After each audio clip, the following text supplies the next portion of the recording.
All right, good morning. Let's have a big round of applause for Mr. Bo Jackson.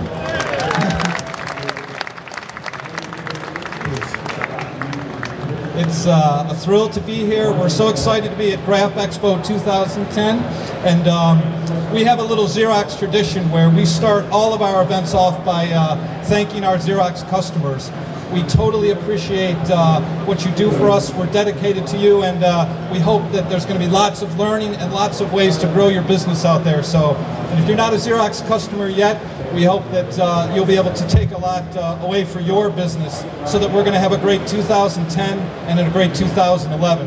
Now, we're going to talk for the next 10 minutes before our photo shoot, and we want to talk to the man of the hour, Mr. Bo Jackson. Okay. We hope that you had a chance to join us in the marketing keynote, and what we've been talking a lot here today is about how we're helping customers every step of the way, and we know that you've had an amazing career with lots of different transformations and lots of different people who have influenced you in different ways. So we wanted the first question to be, tell us about someone who really had that kind of impact on you so you were able to make those transformations.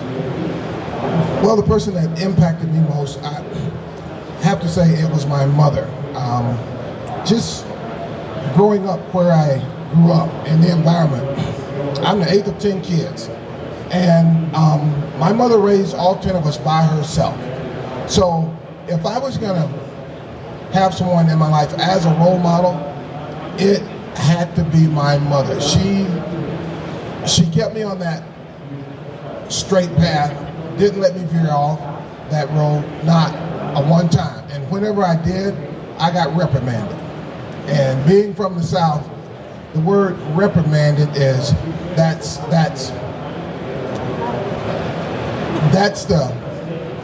the sweet version of what I got when I stepped off that path. And I always said,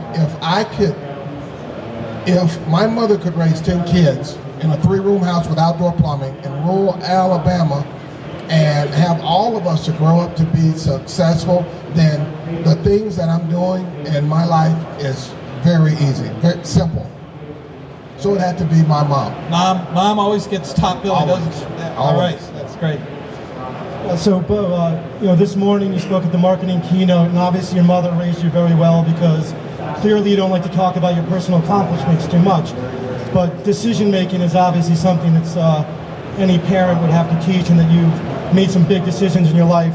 A lot of them, but 2 of which were, I think in 1982 you were drafted by the New York Yankees to play baseball, and you decided to go to college at Auburn, and another one was 4 years later when you were drafted #1 overall by the Tampa Bay Buccaneers to play football, and you chose to play baseball. So those are 2 pretty big decisions in your life. How did you come to those decisions, and how did they take you? Well, I guess I'd have to say it's just, I knew where I wanted to go with my life. I knew what I wanted to do. And in the early 80s, when the New York Yankees and George Steinbrenner, God rest his soul, was pursuing me, he wanted me for one reason.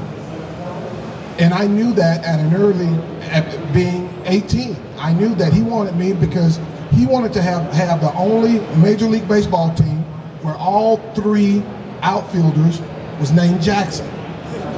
He had Reggie Jackson, I can't think of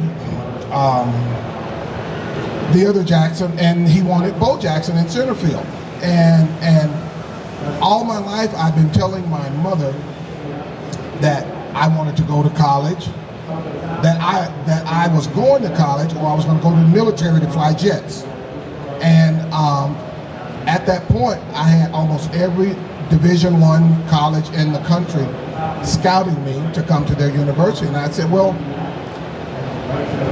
if George Steinbrenner is going to offer me this amount of money to come play for the Yankees, I figured that I could go to college, and in 4 years, getting a free education and upping my stock in 4 years, I'd probably be worth 10 times that much.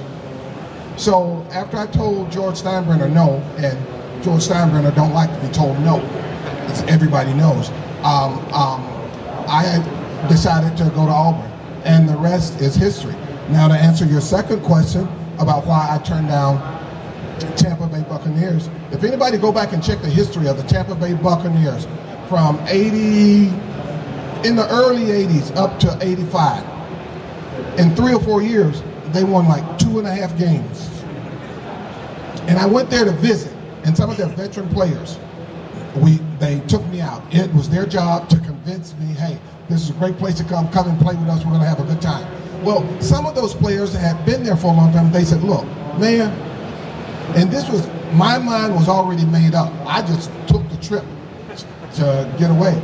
He said, man, if you come here, they're gonna run your tongue out. He said, because look, and he said, I like my teammates, but we have one of the worst offensive lines, and you're just gonna get beat up. He said, example, look what Houston did to Earl Campbell, ran him to death. And in 2-3 years, he was done. And the owner of the Tampa Bay Bucks said, look, I'm gonna draft you first round. I said, don't. He said, I'm gonna draft you, and this is what I'm paying you, and you got nothing else to say about it. I said, oh, really? So when they drafted me, I turned them down, and I went in on the baseball draft. We're not 10 deep here because of John and I, so why don't we talk about a couple of fun things, because there's a lot of fans out here, obviously. I'll throw a couple words at you or sayings and see how you react. Snapping the bat. Where'd that come from? Brain cramp. Meaning, usually whenever you see a baseball player throw his bat, or if it's not after he's getting tossed from the game by a ref, it's usually because, especially if it's a batter, we as batters know that whoever is on that mound, we know what they are going to throw us. And we are looking to knock the cover off the ball. And when we screw up and miss it, we try to swing too hard and hit the ball too far, we usually miss that ball. We usually miss our pitch. And not that we're angry at the pitcher for getting us out, but that's his job. We're angry at ourselves because we didn't put the wood on the ball and get our players in scoring positions to get a score. So usually it's because a pitcher strikes me out and it's somebody where I got the deed to his arm and I know what he's gonna throw, and I made a minute mistake. It's almost like trying to hit a golf ball if you're a golfer. If you're just a millimeter off center when you hit a drive, it's gonna end up 2 fairways over. Same thing with baseball. If you're a centimeter high or centimeter low, more than likely that pitcher's gonna get you out. So I know that I can hit this guy, and when he strikes me out, I'm kind of beating up myself. Another thing which you're known for, amongst many things, I'm going to name 2 names, Seattle Seahawks and Brian Bosworth. I knew that was coming. Monday night, I think it was on my 26th or 27th birthday. 26th birthday. And 3 days prior to that, I looked my wife in the eye and I said, "You're pregnant." She said, "No." I said, "You're pregnant." And she said, "How do you know that?" I said, "Because Bo knows." I'm serious. You guys are laughing. And 3 or 4 days after that, we went to Seattle to play. And it was a good week for me because I told my wife that she was pregnant. The night of the game was my birthday. And then the Raiders silenced 60-something thousand Seattle fans in about 3 minutes. So playing in that stadium that night, and Bosworth, the kid just got in my way, that's all. He got in the way. And I always say this in fun, is that he was standing in the way of progress that night, that's all. He was standing in the way of progress. And we went up there and kind of words, we destroyed them on their home field and went back to Los Angeles. But just that whole week leading up to that game, it was what Brian Bosworth is going to do to Bo. And my college roommate, I mentioned this earlier, my fullback in college was on their team. And he said, "Man, these people